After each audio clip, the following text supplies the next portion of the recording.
that is the frustrating part here.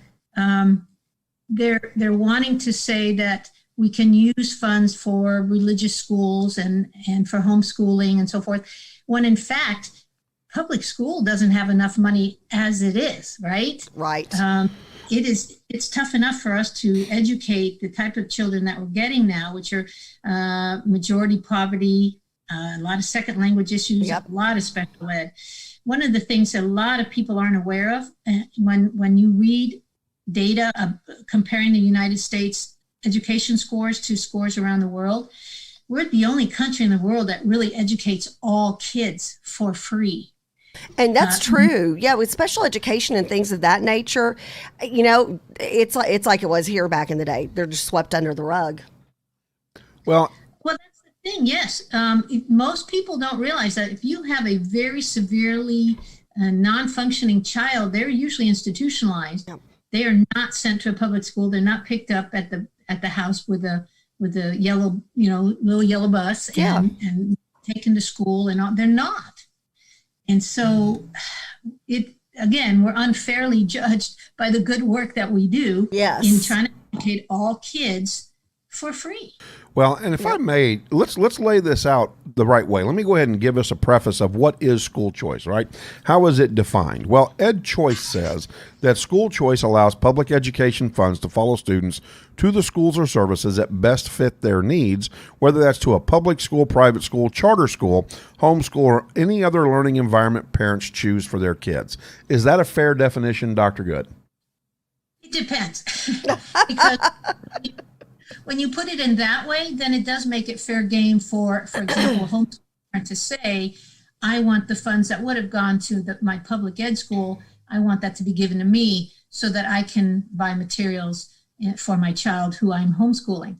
And so, again, is that the definition that we want? Because if it is, then public school will be stripped of even more funds. And we are battling to educate the kids we get with the funds that we have.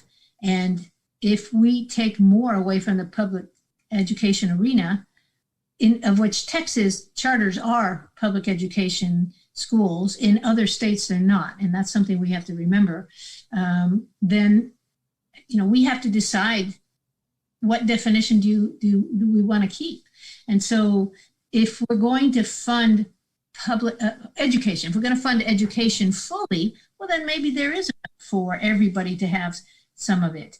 If you're not going to fund education fully, where do you put the funds where it'll make the most difference? Would that be in public education? Because they're the ones who serve most kids. That's a great debate question, isn't it? It would be, and I would love, that's where, can you be the moderator for the next presidential debate?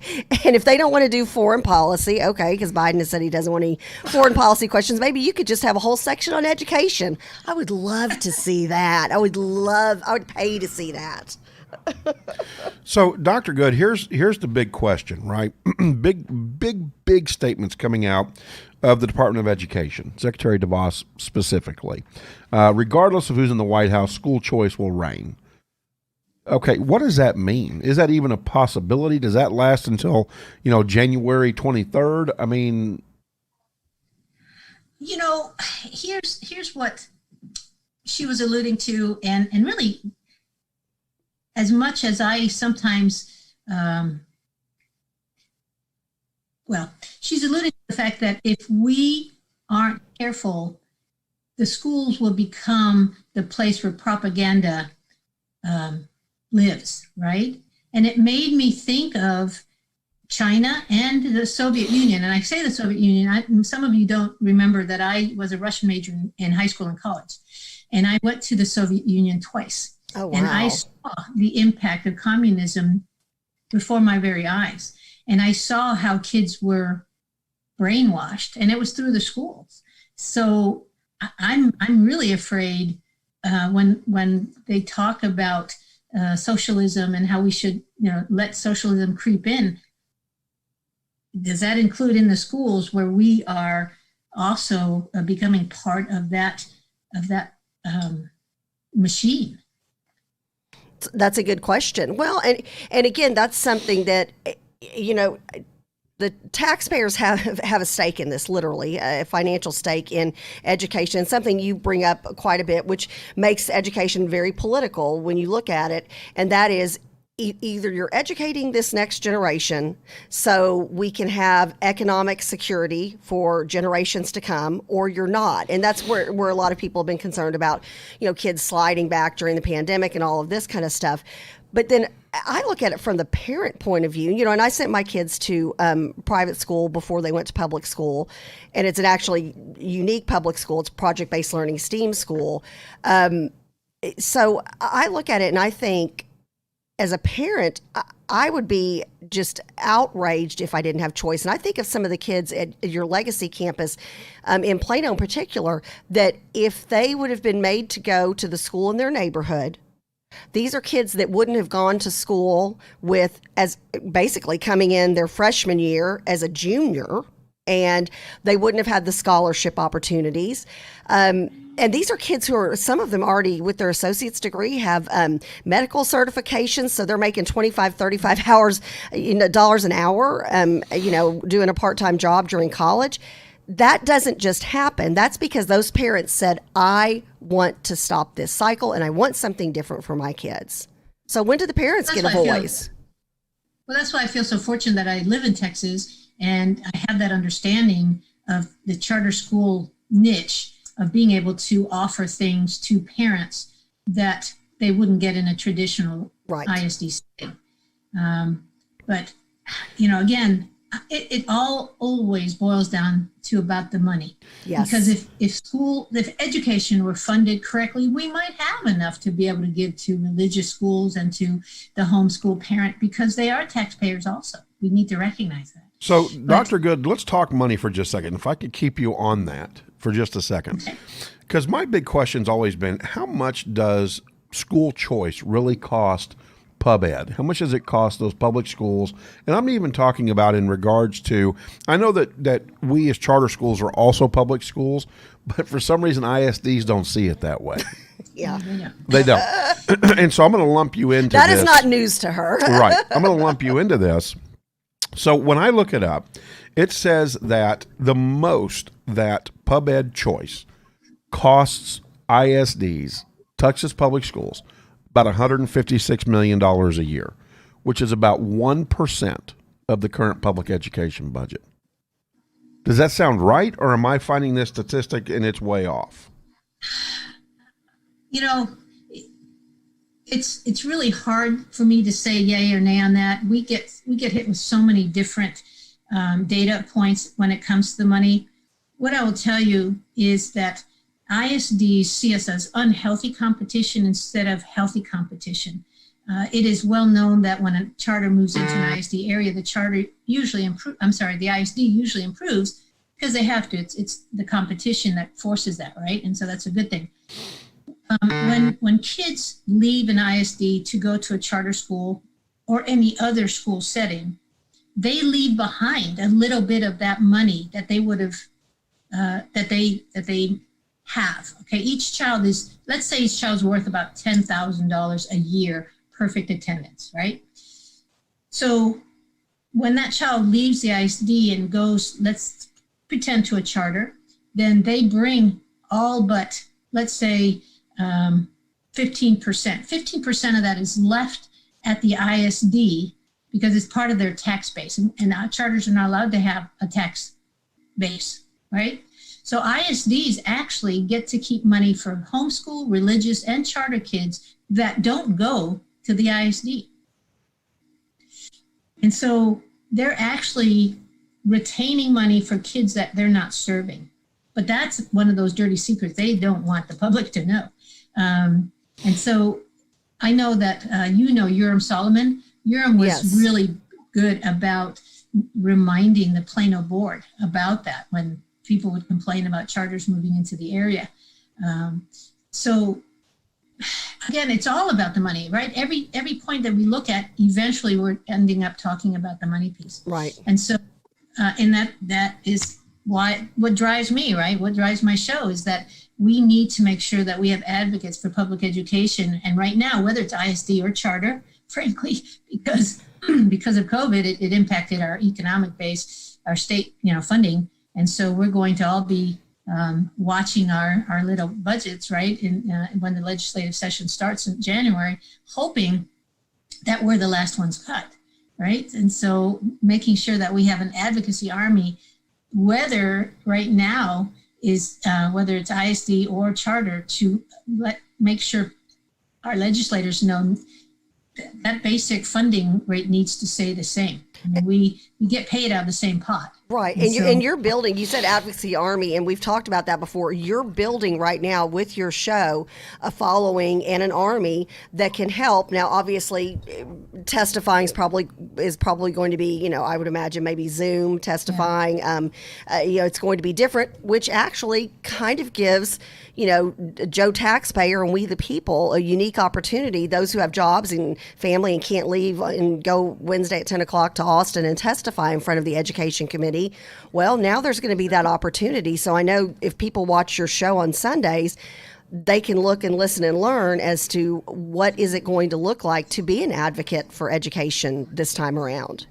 Yeah, this, I always leave a little bit, sometimes more minutes, sometimes less minutes, but I always somehow weave in that advocacy piece. Yep. This Sunday, we'll have on a dyslexia teacher to talk about what dyslexia looks like in a face-to-face and remote setting.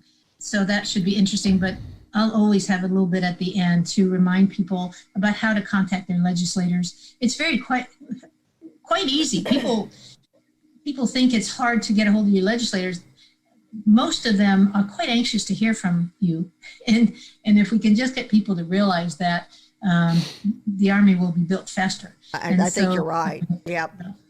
So in looking at all of this across the board, it seems to be in this era, and probably in every era. I just wasn't alive in 1879 and I wasn't alive in 1910.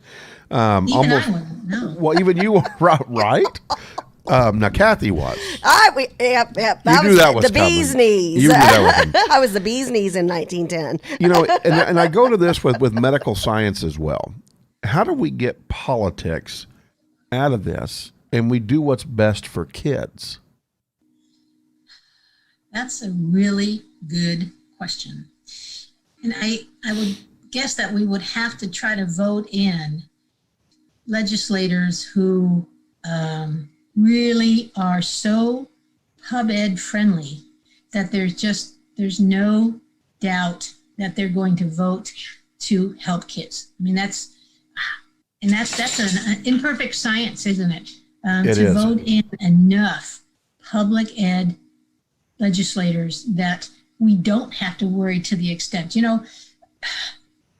public educators, especially at my level, we shouldn't be spending this much time on the politics of public education. We should be spending money on trying to figure out what better instructional processes we can bring to our, toughest to teach kids, right? How to better support teachers. But instead, we are having to spend a lot of time hobnobbing with legislators and making sure that they value public education. And so, gosh, that's backwards. Perfect world. Yeah, I mean, and Dr. Good, that's backwards, and it's interesting because a lot of times on the education committee, you'll end up getting people who don't have any background or don't have school age kids, and they have, they're older, they've retired, whatever the situation is. Maybe they were from the insurance world, and all of a sudden they're, the vice chair of the education committee, and it's almost like you need to have people appointed to to that committee in particular that either have school age kids, have been an educator, have been married to an educator, have some kind of connection, because unfortunately, you can't recreate. You go back and we think, well, when I was in school, well, my goodness, okay, that was forever and a day ago. School's way different now. And it's a shame that a lot of times you do have to spend that valuable time educating somebody who you feel like should be in the know if they're representing us. And education's such a huge part of the budget in the state of Texas and in the country.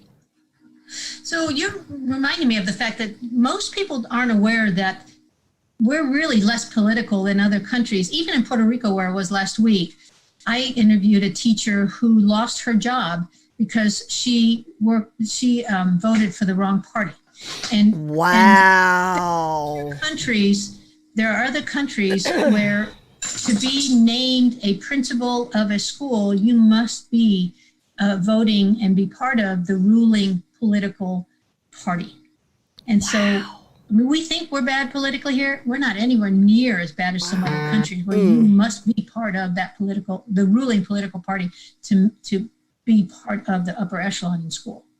God, that's frightening. And how do they know who you vote for anyways, if you don't have a yard sign out? Well, you have to be part of the party. You have to be. So you have to be actively part of the party in charge.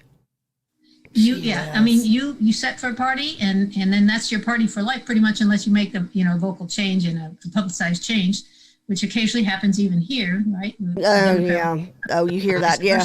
If there would have been social media around back when I started teaching high school, I would have been fired that first week. I was asked to take a bumper sticker off my car. Leave it on a positive note. We lament the politics, but it's not anywhere near as bad as it is in other countries. And let's work to keep it from getting that way. Amen. Amen. Well, thank you for the work you do to work from keep it from getting that way. And also just, what I love about your show, first of all, your guests are amazing. I learned so much from the guests that you have on, but also, again, that part of, and not necessarily, and we're talking about advocating in Austin because, monies are going, education dollars are going to be at stake. But you just teach parents and teachers and students how to stand up and let their voice be heard for them in whatever capacity that is. And I love that about your show. It's all about education empowerment, hashtag that. Well, yeah, many parents don't realize how much power they have in a school. A school will take the easy road a lot of times and just either give misinformation or just ignore a parent. And that's where sort of I come in to say if that parent reaches out to me, I will help them with the words, the statute, the education code needed to move the situation forward. Absolutely. It should be held hostage by a school. So true. So true. Doctor, before I let you go, one more big question. Last night I was at an event, and there were several parents that are very, very concerned about the fact that in a TEA contract, it says that a teacher is not to allow their political affiliations, their political insights, their religious affiliations, their religious insights into the classroom. But yet we see public ed teachers doing this all the time. How do we cure this ill? Well, first of all, I will tell you a little dirty secret in public ed, and that is that we do not train our teachers in school ed law. I remember being very angry when getting my second master's. I was actually taking ed master's as opposed to bilingual ed, and I had to take a school law class. I learned things about public education and the law and I had been in public education for 15 years by then. Oh, wow. And the many ways that a teacher and an educator can get fired, and I didn't know them. And so I'm going to tell you that many of our teachers, many of our administrators aren't aware of these things. They may sign on the dotted line, but they didn't read it. They didn't retain it.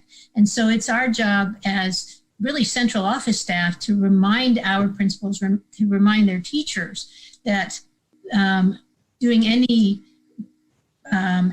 advocating from the teacher chair is just not allowed. And it's not only because it's in statute you can't, but it's just not the right thing to do. Right. And so being able to teach without bias is our constant work. Yep, good point. Yeah, and that's tough on both sides. When you're getting your if you're the one that's able to get your voice across, let's say you're a Biden supporter and you're able to talk about that and talk about why you're pro choice or whatever the case may be. But then the other side can't do it. It's like, okay, if it's good for the goose, it's good for the gander. So we either all can talk about it or nobody can. Well, certainly we would encourage kids and teachers to have kids debate. Yes. Somebody be the Biden side, somebody be the Trump side, and you collaborate with your team to come up with the points that you want to make, and then you bring them, and then maybe a third group is evaluating the debate, and that's a very healthy use of instructional time. But to do only one side would be totally unfair to the families. And I say families because right now we have moms sitting right there, dad sitting right there watching what's going on. And of course, that's how we're not finding these things out, right? We're finding out things that teachers teach that they got away with in the classroom because mom's in the room. Yeah. Right? Oh, yeah. Now mom's aware. It's a good point. So, Yep. And you'll hear from mom. Well, I just think that it's imperative that we teach our teachers that in their contract, this is what it says you agree to do. And follow your. I think if everybody would follow their contract, I say this about lawyers too. If they would actually follow the rules of the court, follow the rule of law instead of creating their own, which I call lazy lawyering, because to them it makes common sense. Well, the law is not all necessarily about common sense because it's about equity, and equity doesn't always make common sense to all people. And so it's like, quit creating your own rules. Read your contracts, read your rules, follow those. And I think we'd be in much better shape. Well, it would help if their principals also read the rules and made sure their teachers, followed the rules. So it's more than just the teachers, right? Right. It's making sure that the principals are monitoring the screens in the classrooms and making sure that message is not getting out, if indeed it is. So there's more to it than just at the teacher chair. We have administrators who are part of that responsibility as well. I agree, absolutely. Another big topic, something we might want to tackle on Ask Dr. Be Good. Because there's a lot of questions about that right now, and about engineering education. Are we going to start doing more? Russians are putting out twice as many engineers. Chinese, 30% more than we are engineers. And yet the Russian population is half our size, and the Chinese population is 1.5 times our size. Are we missing the boat there? Lots of good things to talk about coming up. Well, and then another thing, Dr. Good, Ann from the crew has said, does that carry over to a teacher's social media? Obviously, that's a whole entire another topic. That may be another topic that we could, obviously you could do a 6-week series on your show, but maybe you could even touch on that in some of the upcoming weeks, because you do have teachers being fired, and some get their jobs back, some don't, from putting, maybe just putting one political name or one political affiliation out on their social media. So that's kind of an interesting topic as well. I know we very definitely teach what they can and can't do through social media. And matter of fact, Texas has an ethics class. It's an all-day mandatory class, and a lot of it has to do with social media. And they refer to real cases. They don't have to make it up because, there are lots of teachers in Texas who have gone down a wrong road. Right. And so if you post a video of yourself after a wild night out and you've got a drink in your hand and you're alluding to having maybe smoked something you shouldn't have. Not a cigarette. You will get fired. Yeah. You will get fired. Yeah. You are a role model for your children in your classroom, and that includes the off hours. If you want to go party hard, just don't announce it on social media. You don't have to post everything, folks. No. So, those are all things that we work hard at making sure our teachers understand. It's a never-ending game because we do have young teachers who have a different view of life than you and I do. Right. And so making sure that we cover those bases regularly is just part of a good administrator's work. Well, love to have Dr. Good on all the time, and thank you so Always much for fantastic joining us. Well, I just had one little taking the concern. time out. Oh, wait, Charles has a question. Ambrielle and I noticed that door behind Dr. Be Good creaking open, and probably we a keep puppy. thinking there's somebody with a knife going to be putting their hand in there with Halloween coming Her up. husband Tom's going to be like, No, I have a feeling it's one of her dogs. It was Lulu. Yeah. Lulu, the 60-pound pit dog. That's the last dog that was brought into my home by somebody else, my husband and me. She had to come in. It looked a little creepy, like, uh-oh, what's going to happen? Her dogs are very obsessed with her. Thanks for looking out for me. That's funny. That's so great. That's All right, funny. Have a guys. great day. Well, Dr. hold Good. on. Don't forget to catch Dr. Good yes. at the Ask Dr. Be Good show on the JP Kathy and the Crew Network on Thursdays at 6 o'clock and on Sundays live at 8 a.m. And so don't forget to catch her. Thank you. Hey, and also ask her questions on her feed. She wants questions. She wants people to challenge her. That's right. I do. I don't like a passive audience. I like a very participatory audience. And so trying to retrain people away from radio silence, because that's what, Right. that's what we've trained people to not To be be polite, participating when they're right. listening to the radio. Now we've got podcast opportunities, and I would love for people to ask questions and just participate. So thank you for that reminder. And I've got to get better reminding people when I do the show. So thank you for that. You're welcome. Yeah, and Good we could stuff. and we could even throw some challenging questions out. Like, do you want college professors, to indoctrinate your children? That's a whole other topic. Yeah, but should we be following contracts? Should we, are teachers teaching, or are teachers socializing children? Our principals teaching teachers Let them- like they're supposed to. There's so many things we can Let throw them out and practice challenge them. socialism at the college university just so they get an understanding of what real socialism is like. They already are now. What are you talking I was about? gonna say, Yeah. that would too not be late. good. I'll tell you, Gail Meeks has chimed in. So I'd love to know all the rights kids have that have IEPs or special needs accommodations. Oh, that's a great topic. Another great topic. Okay, well, that's We're adding that's to your an easy list. one.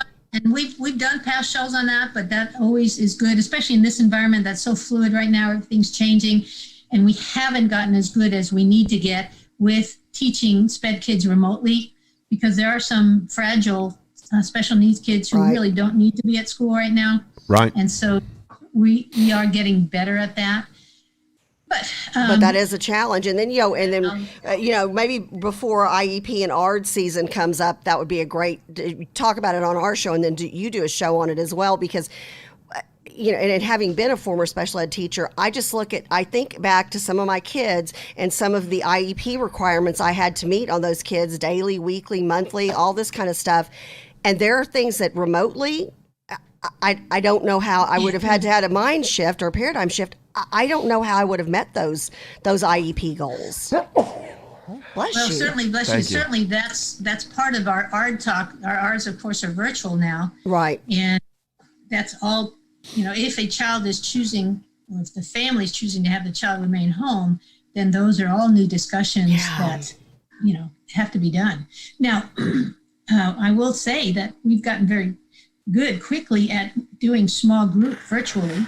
And we actually build into the school day the opportunity for either the special ed teacher or the special ed TA to meet in small group or one-on-one with those kids so they okay. can get their minutes.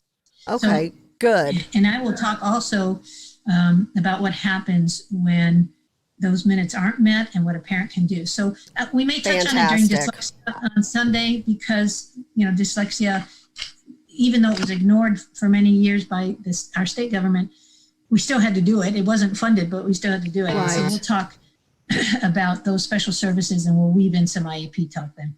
All right. Sounds Awesome. great. Thank you, Dr. Thanks, Good. Dr. Good. You rock. Always a pleasure. Have a Thank blessed you. day. All right. You too. So Great information. we're getting Great ready information. at 8:20, 8:30 in that time frame. We're going to do a game called the Trump versus Biden comparison And game. you have got the audience, the crew, our crew is going to tell us, and we're going to give you time. So you can pop on there and you can say, is it a Biden platform or plank, or is it a President Trump That's platform or plank? So you're going to be our game show audience, if you will. Absolutely. And I'm going to email Charles the link that I'm using, and please don't cheat, but it'll be there.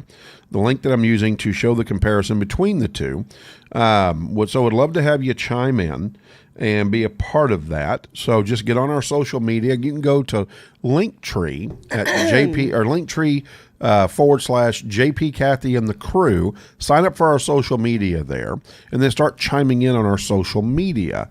And so we would love to have you do that and be a part of this, because this is going to be a fun game. And what we're going to do is JP's getting ready to order, and Kathy are getting ready to order some masks and some hats and things like that. So if you are a cumulative point-wise right there along with Kathy and I in regards to being able to beat us in guessing, then we'll send you a hat or a mask when we get them in. Good time. So just send us on private message. Send us your information. Or come up here. Or if come you up want and to, grab come it. up on a Friday and grab some barbecue or something Some with lunch, us. yeah. Yeah, absolutely. So- Or pick it up when you come up here for the telethon on November 11th on Veterans Day from 7:30 until 5:30. We've got Push it, girl. Push it. We've got podcast galore. We've got several of our new podcasts that are starting. One kicks off that day, and that's the one with the disabled American veterans. We will have the host of that weekly podcast come in, and he will introduce the show that day. Our show will be on. My brother and his buddy Professor Nolan, their show on sobriety and how do you stay sober, will be getting ready to kick off around that time. So they'll be in. We've got. I know we've obviously Gail and Steve Meeks from you know Right. and become Money a Link. hashtag Money Maniac. Money They're Maniac. good stuff. Hopefully, Jeremy Rosenthal will be up here from the Lawyer Show. I know Andrew and Andrew White and Chuck Wright will be up here. From Kilroy's yeah, they've got a Conversation. great show every Saturday morning. Who else do we have? Well, we- Dr. Good. well, we, Obviously, we're hoping we have her. Well, we have Lisa Chastain from Yes, Heart of a yes. Texas- Heart Heart of Soul Texas Women, Yeah, and yeah. and that's the new show that we just started Monday, and that's every Monday at 10 a.m. And have gotten some really nice comments about the show, and just very very excited, very fortunate that we have a show like this on the JP Kathy and the Crew Network. So thank you, Lisa. Who knows who else we're going to have up here? So, but, We've got another podcast. Starting probably within the next couple of weeks, we have a production meeting Monday. Two young men, Yep. both 20. I think they're both 20. Both 20, Yeah, both yep. 20 now. And they're going to be talking about all things relevant to kids their age. One of the young men had made some taken a wrong path, but has righted his path and wants to kind of tell other people what pitfalls to avoid. Well, and how to jump love on that. and reach out to young people. And then they're going to be part of a really fun show you're going to be doing. Well, and I'm going to be dragging Chambrielle into that. We're going to be doing a gaming show. I love it. And I'm going to have 4 or 5 people on that deal. And we're going to be Love doing it. console gaming and computer gaming. And so we'll be trying out games and partying it up on Okay, Twitch. I'm going to if you can let CJ be on an episode, he'll think Yeah. I'm hip again. Absolutely. Well, has he ever thought I was hip? No. Probably not. No. That's a But that's big okay, no. though. But I'm going to come back around with what Kathy said. November the 11th, we're launching DAV. They're the sponsor of the show that is going to be coming on about veterans and disabled American veterans. And we're going to be doing a telethon from 7:30 to 5:30 here at Venture X Studios in Frisco, Texas. And so we want you to come up. I believe we're going to have breakfast, a little breakfast provided, a little lunch provided. I hope so, because we'll promote whatever restaurant is interested in helping out with that. We will be promoting you. Oh, some flicky football Player, No. Flicky football. Flicky. Flicky football. We're That's not not a letting that thing. stick. We're not letting it stick. I can't let it stick. I can't be a part of that. Notebook, paper. Okay, notebook. football. Okay, now I was gonna say Notebook folded football. paper, paper football. Don't let it stick. So there's going to be a paper football tournament. Closer Well, in the we closer say in the tournament, evening. just We'll have playing. some beer and wine. Just Have a little playing. happy Playing. hour. I'm not ready to say tournament just yet. okay, I'm not at least we're We gotta Be organized. have yet. enough playing. teams to be a tournament. I'm not playing organized it. yet. I'm We'll not be organized. playing We got to it. get organized. I got to talk to commissioners and get them on board. But anyways, November 11th, please come on up here anytime between 7:30 and 5:30. Be a part of the telethon. We'll let you push your business. We'll let you push your agenda. Okay, just kidding. Just your business. We're working on possibly doing some indoor and outdoor stuff to help with social distancing as well. Correct. We'll be social. Wear your So, masks, yes. and follow all those rules as well. Plus, we got a big open space, and so we'd love to have you come up. We already know some Yeah, you crew can members are coming. you can social Michelle's distance. coming up. Yep. Fred's coming up. I believe Gail and Steve, I think, are coming up. Well, I hope so, because we need to have them So, talk about their show. They've got Wi-Fi here. If you want Yep, to do some work Wi-Fi. while you're Yeah, here, come you take a can. tour. Meet Chance, meet Leon, meet Brandon, meet Kim, meet all the folks out here who 7:30 make to this place 5:30. work. Yep. 7:30 to 5:30, November the 11th. All right. Enough chit chat and chatterboxing. So let's talk a little bit about what happened in Houston. Again, this is something that has got to hit close to home. It has to wake us up and stop ignoring the reality of things. And that is that we had Sergeant Preston with HPD respond to the Richmond Manor Apartments at the 2600 block of Holly Hall in El Mundo near Highway 288 at 9:30 a.m. And this veteran officer has now died from multiple gunshot wounds to his head and his shoulder. And so, why? It was a domestic violence response. He was getting ready to retire. This man lived with his parents to take care of them at 51. I mean, it's heartbreaking. And it's at the hand, and this has been confirmed, at the hand of an illegal immigrant, illegal alien. Yeah. And he's not the first. And he had a record as well. I know so many people, and even right now during the campaign, are still busting President Trump's chops. Let's say that again. You did a JP word combination. I'm like, there you go. But you called him President Chumps. No, it's because Chump and Trump. Yeah, okay, there you go. So chops and Trump. That was funny. President and Chumps. that's with not much coffee. So. Oh gosh, no! I need more coffee. So I should have brought you the coffee, not. There you go. Yeah, I may need a like second a cup of cup. coffee, I may need that second cup. I'll get you a I second love you, cup. Charles. But the crew's like, no, do not give her a second cup of coffee for the love of God. But they've said, building the wall, that's mean, and why do we have borders, and why are you checking people's status when they come over? And again, and we're not saying and the president has not said that everybody who comes across the border illegally is a criminal.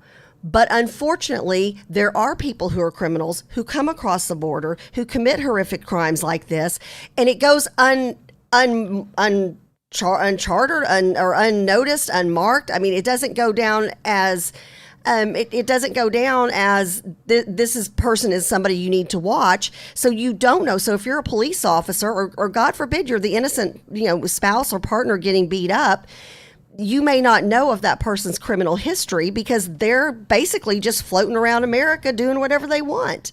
And then what I want to see, this is an African-American gentleman who, or just a black man. He's a black gentleman. Yeah, he's a black gentleman who has served his city, his state, his country well, his family well, with honor, had an honorable career. At the end of that career, I can't even imagine 40 years in law enforcement. God bless him. Bless you, sir. 23-year-old daughter living at his parents' home to help take care of them during this pandemic. And this man is no longer with us. Don't make this political. Something is bless you. Thanks. Something is so wrong about this scenario. And unfortunately, we've heard of this time and time before. And I want to know, and I haven't really, I was doing an update on my iPad, so I haven't haven't received any news feeds. I'd like to know from the crew, has anybody heard anything from Black Lives Matter about the death of this man? Has anybody from the defund the police efforts, has anybody from that effort said, well, if we would have sent a social worker, which is what a large majority of them recommend, sending a social worker into a situation where you have a domestic violence dispute. So we would have had a 32-year-old, female social worker killed who's making next to nothing for helping society.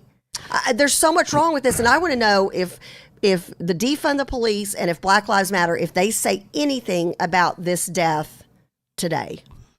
Well, we'll have to wait and see. Ann Guzman says he was released from jail 2 days earlier and given back his weapon.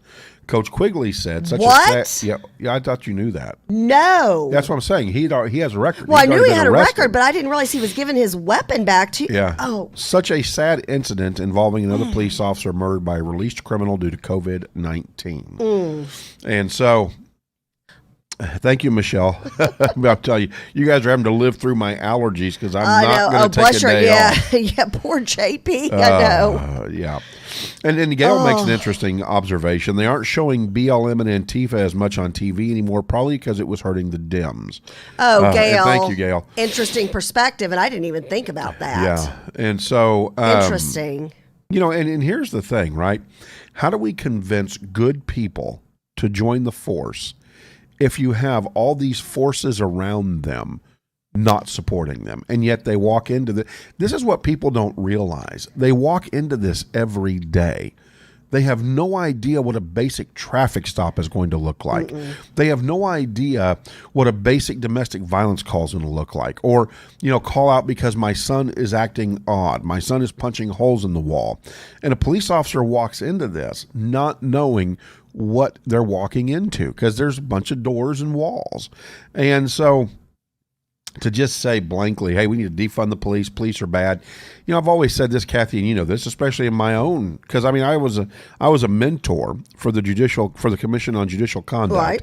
And so I would mentor judges who wouldn't follow the law. There's about 10%. Sorry, I have a hard time. You're a judge. No duh. Well, Isn't that like the biggest no duh? Like the first thing, hey, by the way, follow the law yourself. Well, but sometimes people I know. believe that they can Hence the they can reason make for it the up. mentorship program that you were part of. Right. Yeah. And so, the bottom line is that about 10% of every field of anything has bad apples in it. Oh, well, teachers. But you know, don't- and everybody's like, oh, all teachers are bad. Well, no, you're going to have a teacher who does something Why do I have inappropriate. my hands up? What am I doing? Because you're like, oh, Lord, have mercy, help me with Is the that what it sneezing. is? Oh. You're like, oh, Lord, please Freeze. give me grace. Freeze. Yeah, give me freeze. grace Put for your a hands second. up. You're pulling a Chris Wallace. Well, I guess what I was saying is But don't you're throw right. don't throw the baby out with the bathwater. Well, and doctors. I mean, there are doctors who go in and, take advantage of patients. And there are bad people in all walks of life. But you're right. Don't throw the baby out with the bathwater. Yeah. And then, Ann's throwing this out there. It's a little bit off topic, but she says, how can BLM apparel be allowed in the voting place? Well, hold on a minute. Hold on. I've got a thought. It's interesting. Kathy and I have a joint friend who had to take her mask off because her mask had, what did her mask say again? It was Catherine Gibbs. Or talking about Trump's. Yeah. She said. But it didn't say Trump on it. It said. Well, she's only got one mask and it says Trump. So. Well, I thought there was something that There was she somebody had. else Was it who- somebody else who had something that didn't say Trump on it, but it meant the Oh, Trump are you talking about the campaign. T-shirt that said I support my president or I support No, President Trump? 'cause this was that something person they- had turned it inside out. They walked into the voting booth and had to take their mask off, and it was like MAGA 2020 or something like Right. that. And it's like it didn't say vote for the president. It didn't say President Trump's name, but they couldn't wear it into the voting location, so they went in with no mask on, and they kept her socially distanced. And they did everything they were supposed to do, so that was good. They went back and they usually wiped have, after her. They have other disposable masks. Yeah, they're like, you I'm can not remove. wearing it. Yeah, okay. So, but they handled it right, and they Right. let them vote, which I thought was a good thing. Right.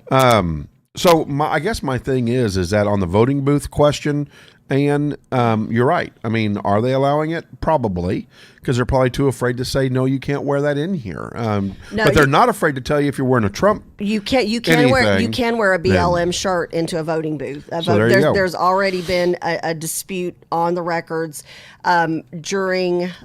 I want to say it was a runoff. It was before the general election started, and it was deemed that they could wear that, even though there were folks who took both sides of that because they said, well, no, that's part of a political movement.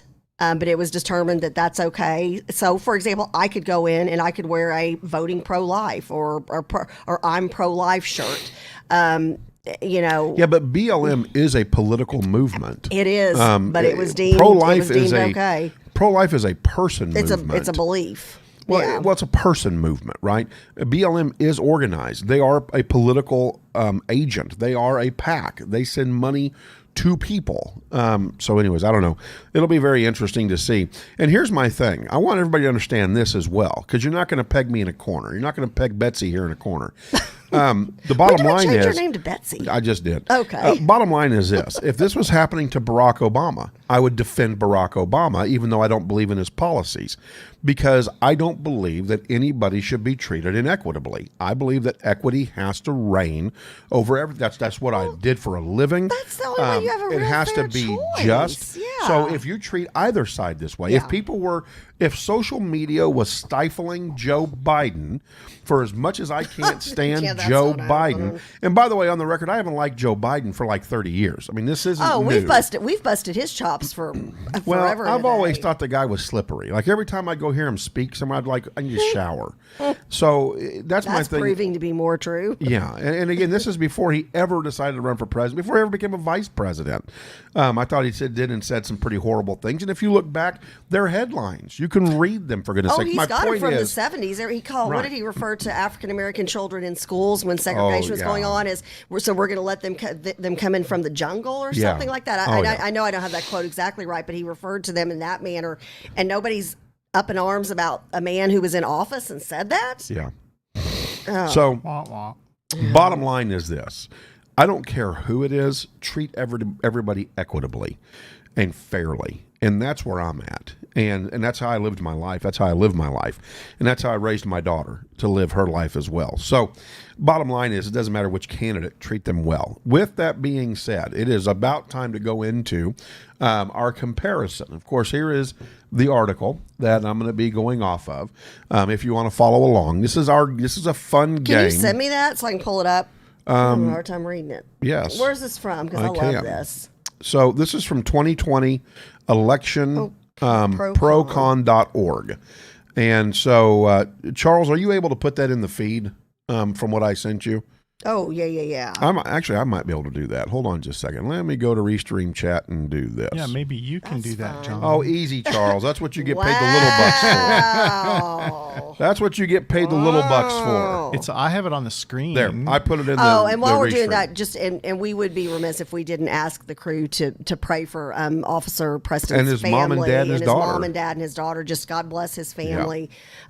Can't even imagine the pain, because like you get to the end of a career, and I know when your family member is a police officer, or firefighter, or a first responder, you are in the military. You're like, oh, when is retirement? Right. You get so close. So please pray for their family. Please pray for their family. All right. So, you I've got put, it in there. I did. I put the link in the feed. Feel free to jump on that. Don't cheat. Yippee. Don't cheat. But I'm going to go down this. If you've got a guess, jump in there and let us know what your guess is. And if you can Guess be for what? I'm about to ask a Okay. comparison and who is it, right?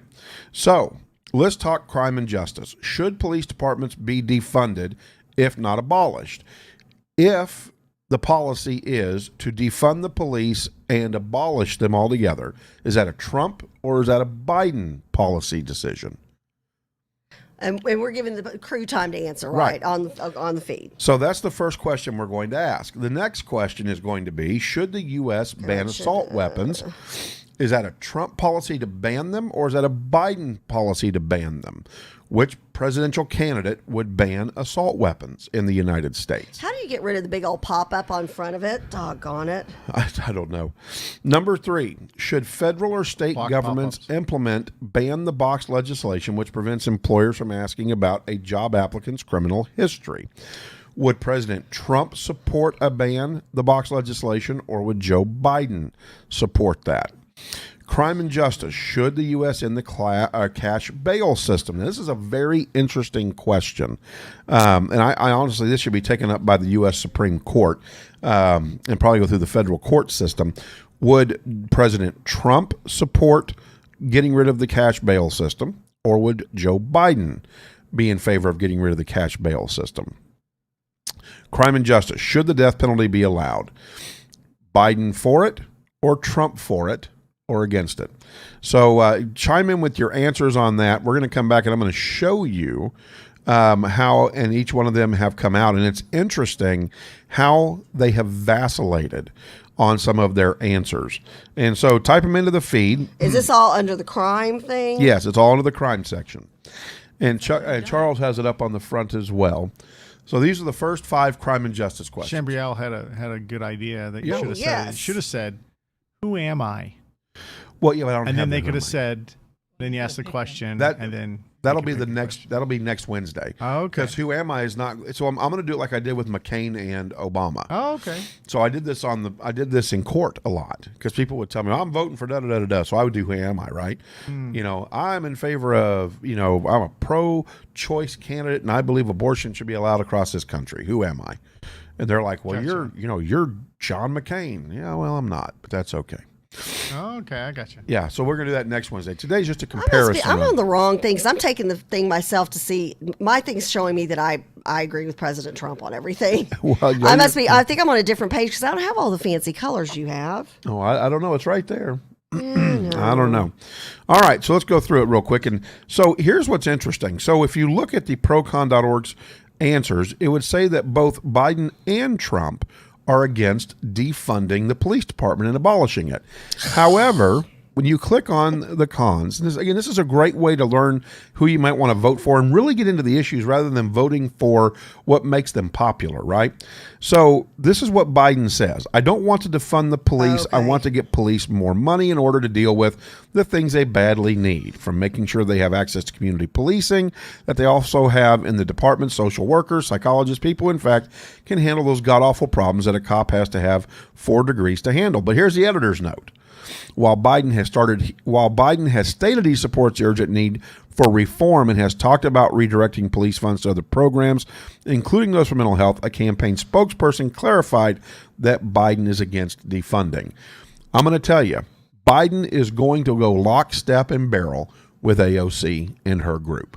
He follows the squad. If you don't think for a moment that Biden gets into office and doesn't want to defund the police, you are a fool, or divert those funds. And here's why. Right. The reason why Biden has changed his rhetoric and the reason why there's an editor's note there is because they had to soften their position to appeal to America as a whole. Because the people that believe in defunding or abolishing or redirecting police funds is small. It's not that people don't believe in reform. It's that people don't believe in abolishing and defunding. And he had to change and lighten his mode. Well, this is one of those things where, you know, for the most part, a conservative, I'm saying for the most part, I know there are conservatives that aren't this way, or there are people who say they're Republicans who are not this way. They will stick to their guns even if it's not popular in the polls. Democrats, especially when they're running for president, are very go with the flow. What did this crowd say? What did that crowd say? And you'll hear them say one thing at one rally and one thing at another one, at one speaking engagement, one at another. I'm going to go to the Democrat National Convention, and JP, I know you know where I'm going with this.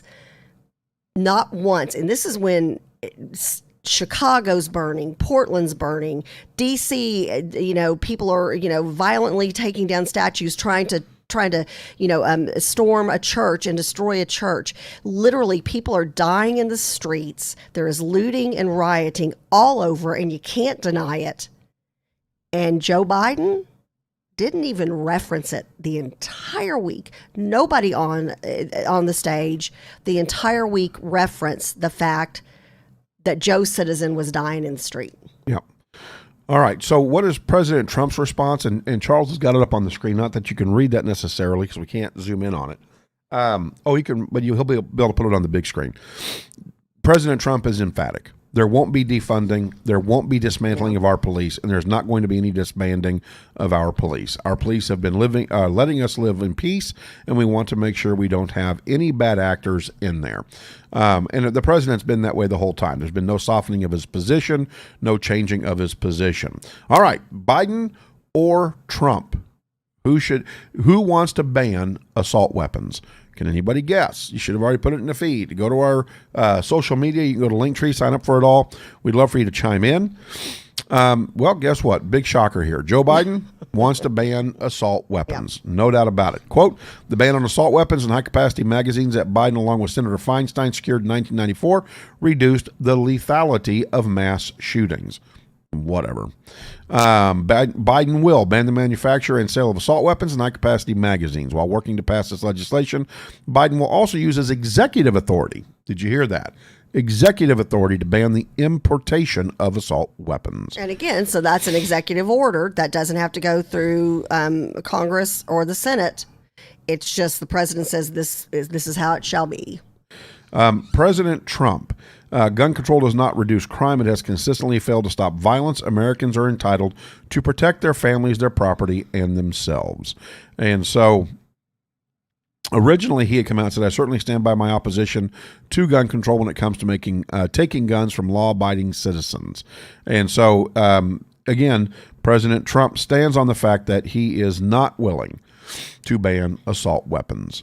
And you should be allowed to protect your family. And here's the thing, too. When you think of the Second Amendment, right, think of it from the times of when it was written, when foreign government was on our land trying to control us and take control.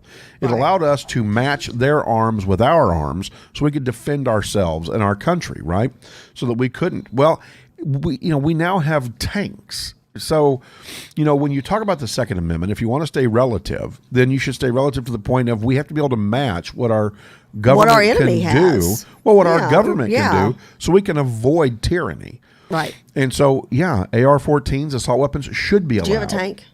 No, but I want one. I would love to have a Arnold tank. Schwarzenegger has a tank. Oh, lucky duck. I know, right? That would be cool. All right, number 3. Should If you federal get a tank, can I drive it? Yeah. Oh, yay. I'll let you drive it. Should state governments implement ban-the-box legislation, which prevents employers from asking about a job applicant's criminal history? Both sides are for this. And, at some point, we do have to look into prison reform, criminal justice reform. One of the things that I do disagree with this on is the fact that when you have certain offenses that are committed, you have to know about it so you don't put children in harm's way. And so that would be my thing. For what would be an example? Because I know you're probably speaking from Sexual assault. experience. Yeah. Yep. Okay. That kind of thing. So Biden is clear on this. He says he encourages further adoption of these policies at state and local level. This effort will include any automatic restoration of firearms. And then President Trump, he says on this that, let's see, he says Trump signed into law the National Defense Authorization Act, which includes the Fair Chance Act, which will take effect on December 20th, 2021, and will prohibit the federal government and contractors from inquiring about a job applicant's criminal history prior to conditional job offers for most jobs. And again, you saw that for most jobs. So there is some protection, but it does allow people to get back to work. Can I go back to the tank thing real quick? Elizabeth, who was a yes. dear friend of mine from, gosh, we've known each other since we were in 6th, 7th grade. She said, you did have a tank in high school. Let the record show, my first car was an Army Green 1972 Chevrolet Caprice. We called it the tank. I mean, literally, it had a different zip code for the front seat and the back seat. My parents knew, my grandfather gave me his old car, but yep, I did have a tank. I forgot about that. Thanks, Elizabeth. I love you. Good times in that car. You are so funny. All right. On to the next question. Should the U.S. end the cash bail system? Democrats are for this.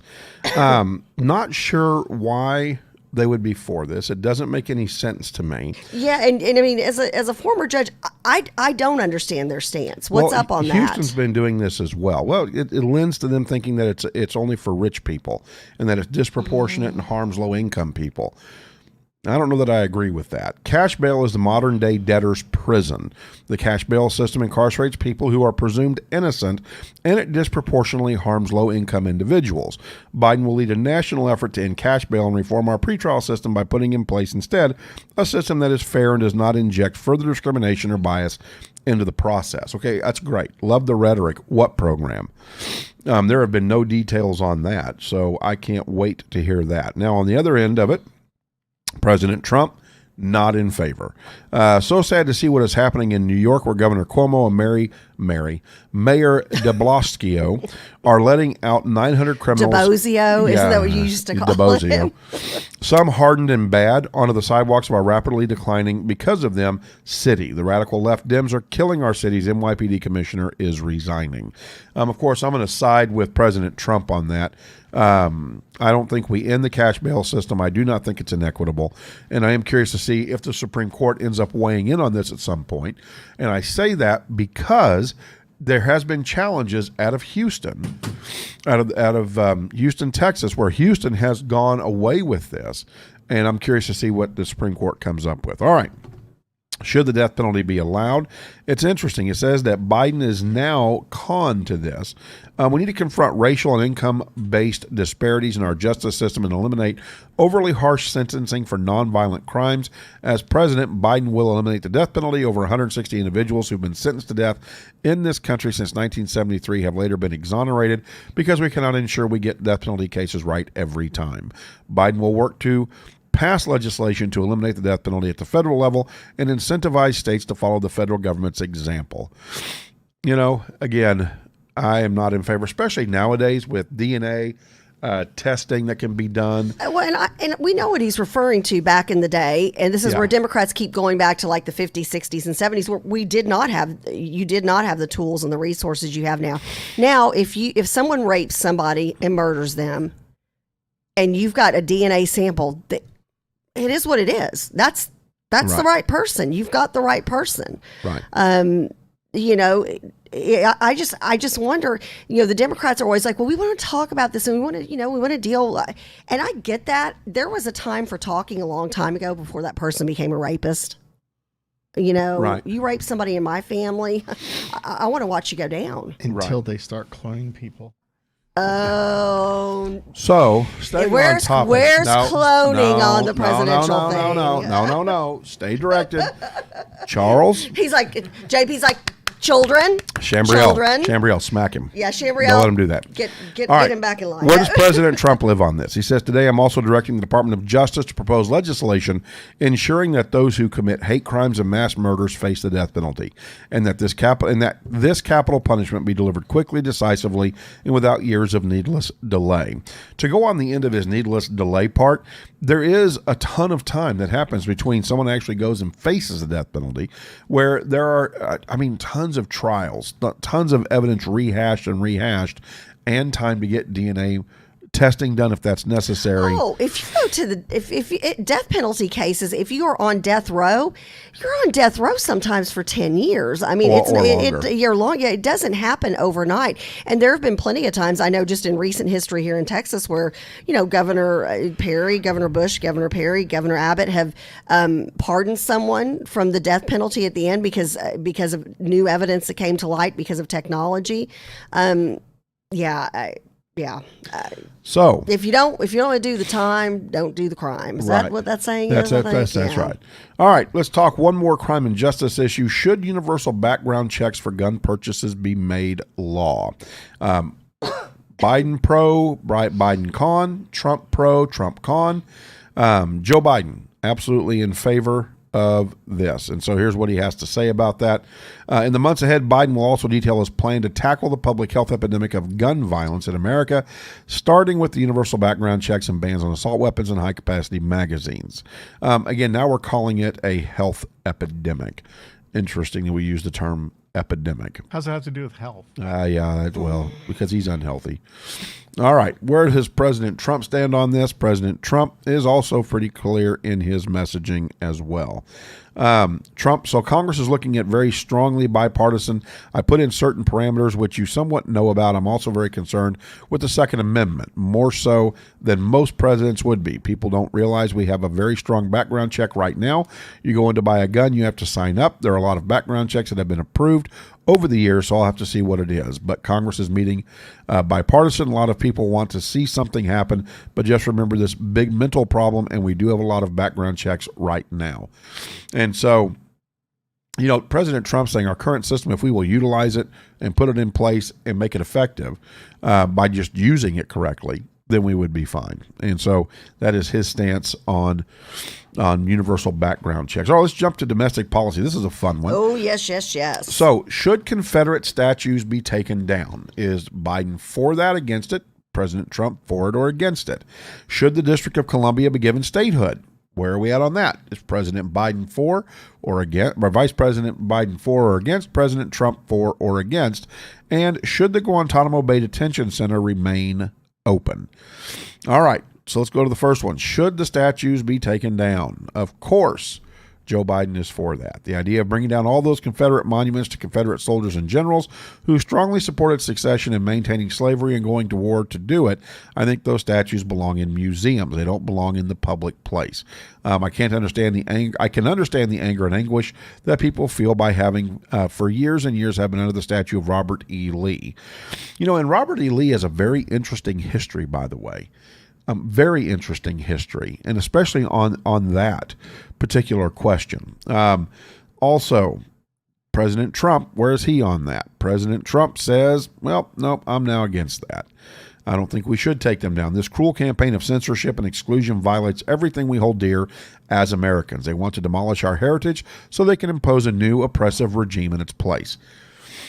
Where does socialism begin? Socialism begins by washing out the past and trying to instill a new past.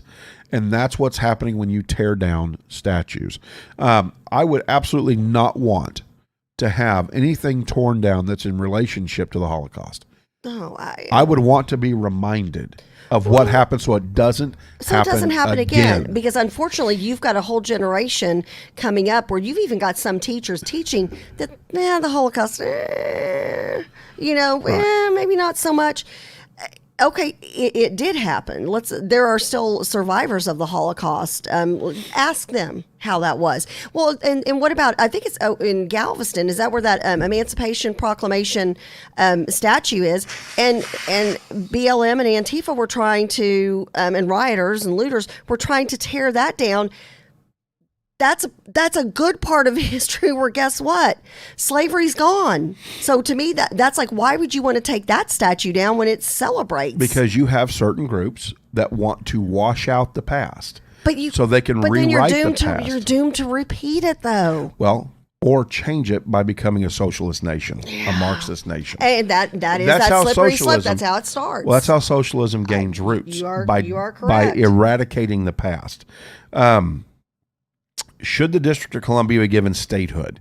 Again, Joe Biden says, no. Do you support D.C. becoming 51st state? Absolutely. I have for the past 28 years. He wants 2 more senators. Yeah, exactly. And President Trump says, no. Yeah. We do not. D.C. will never be a state. You mean District of Columbia a state? Why? So we can have 2 more Democrat senators and 5 more congressmen? No, thank you. Yep. That'll never happen. And it's true. I mean, just walk the streets of D.C. and you'll know. And so, and D.C. was never intended to be a state. It's a place for foreign governments to have their embassy. So you have a lot of people that live in D.C. that aren't even from this country. And so, no, I agree. Absolutely not. Guantanamo Bay. Should it remain open or no? Joe Biden says that he continues to support the closing of the detention center, and that's where he leaves it at. President Trump says no comment on this. He says not clearly pro or con on this issue. I think it's crazy. It costs a fortune to operate, and I think it's crazy. We're looking at a lot of things. Look at President Obama said that Guantanamo Bay would be closed, and he never got it done. And again, 8 years. He had 8 years to do that. It's also kind of like when you talk about Barack Obama's immigration policy and how many people he actually detained versus what Donald Trump did. Again, we forget because we only want to believe those are facts. it. Those are the facts. We want to go on emotions and the quick, somebody had a tweet on Twitter about it, and we want to go with what they said because they're my friend, and it makes me emotional. That way I can get up in arms. Well, yeah, go back and look. And they've done like snapshots during President Trump's presidency showing how many people had been detained by Obama at that time, and those numbers exceeded Trump's numbers. And so I'm like, okay, so why weren't you mad at him? And then you go back to Joe Biden. Let's not forget, this is a man who has been part of the system. He's been a government employee being paid by we the people. He was paid for 47 years. So all of these things, he's like, well, when I'm president, I'm going to do this and I'm going to do that. Well, where were you when you were a representative and when you were vice president? Why didn't you get stuff done then? Right. I agree. Now talk about net neutrality rules. This is a big old buzz on the internet. Yeah. All the young kids are aware of this one. Joe Biden still has no policy on net neutrality rules. Won't take a position, won't take a stance. President Trump, not for him. Yep. President Trump is very clear. We just won the big court case on net neutrality rules when a federal appeals court upheld the FCC repeal of net neutrality regulations. A great win for the future and speed of the internet. We will lead too many big things, including 5G. Congratulations to the FCC and its chairman, Ajit Pai. Yeah. So, and I'm very much in favor of not having net neutrality regulations. That's ridiculous. And it's interesting. The younger generation is also on the same page. So that's one of those that would be interesting if you're asking, a 19, 20-year-old voter, where do you think President Trump stands on net neutrality and where do you think Biden stands on net neutrality? Because that's definitely where they've got an interest in that because that's been their way of life. And I think most of the folks, if you interviewed them, wouldn't know where President Trump stands, and they would be very shocked to find out, well, Biden doesn't even have a thought on it. Right. And I'm not sure, Gail, what happened to the McKinney statue. We'll have to ask Chad Green. Reach out to Chad and ask that's him. a good idea, yeah. That's a good idea. I think that they voted to take it down. I think so, and I think it was going to be put somewhere else, like inside Right. somewhere. I mean, it was going to be done the right way, but I think so. I think so as well. Yeah. All right. Getting on to a very interesting question right now. Should recreational marijuana be legal federally? And so now, and of course, this is interesting.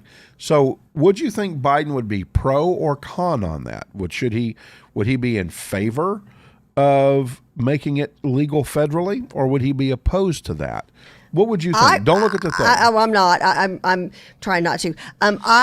I would just going on an assumption, which is not good to do. Again, this is just me speculating because I have not done research on this.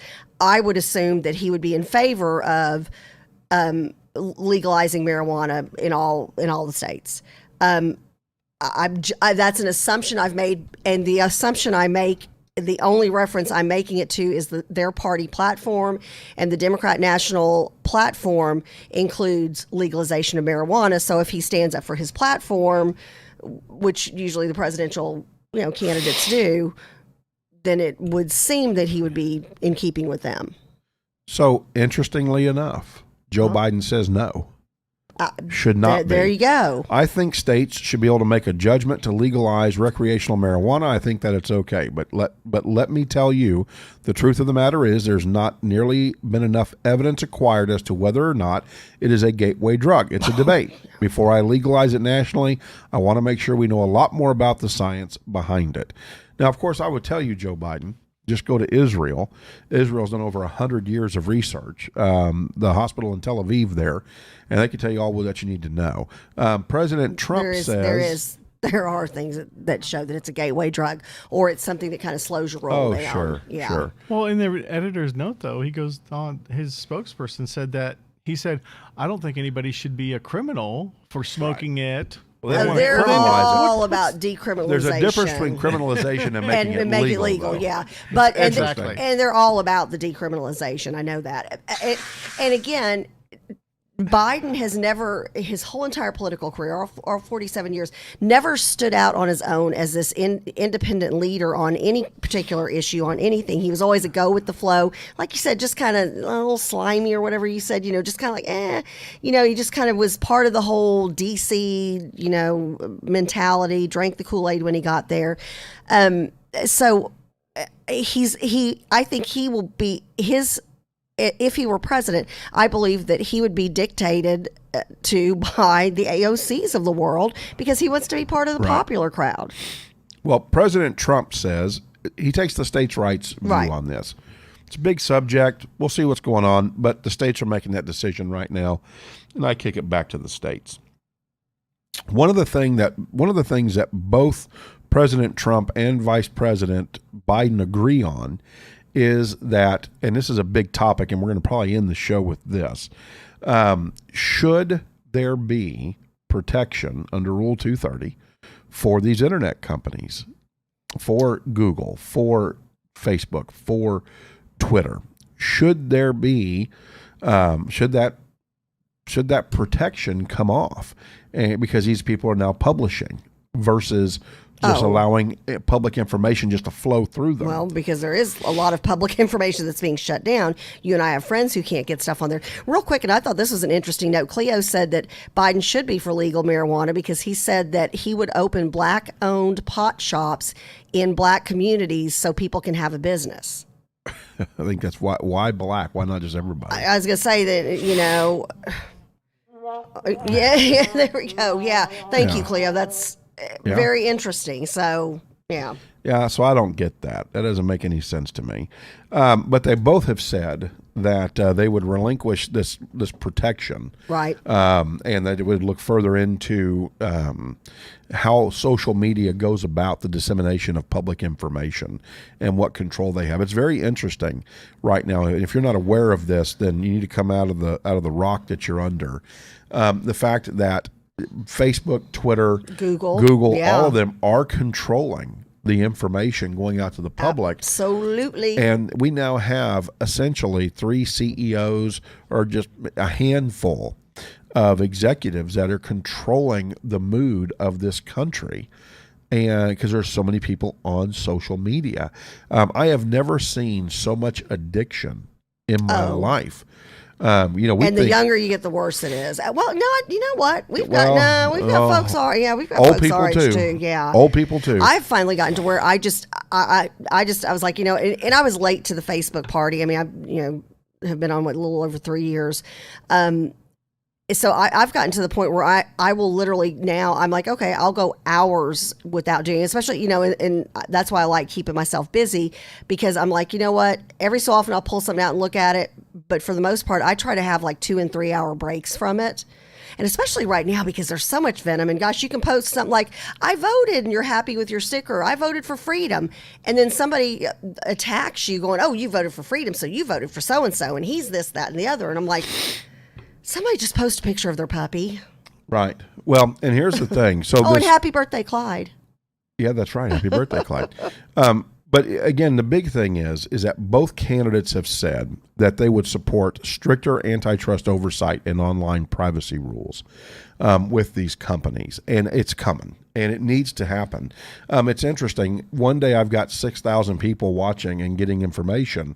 The next day it's 40 people. Yeah. And it's like today, I expect today's show to go flat because I've got Trump versus Biden. Well, and you've got that in the description. That's right. Yeah. And so I expect us to again drop off of our normal viewership because it won't be sent out. Like, for example, I tried to send out to Messenger today. Right. I sent to 2 people and it said you've reached your limit. But you'd only sent to 2 people. Did you I only send sent 2 people. anything to anybody last night? No.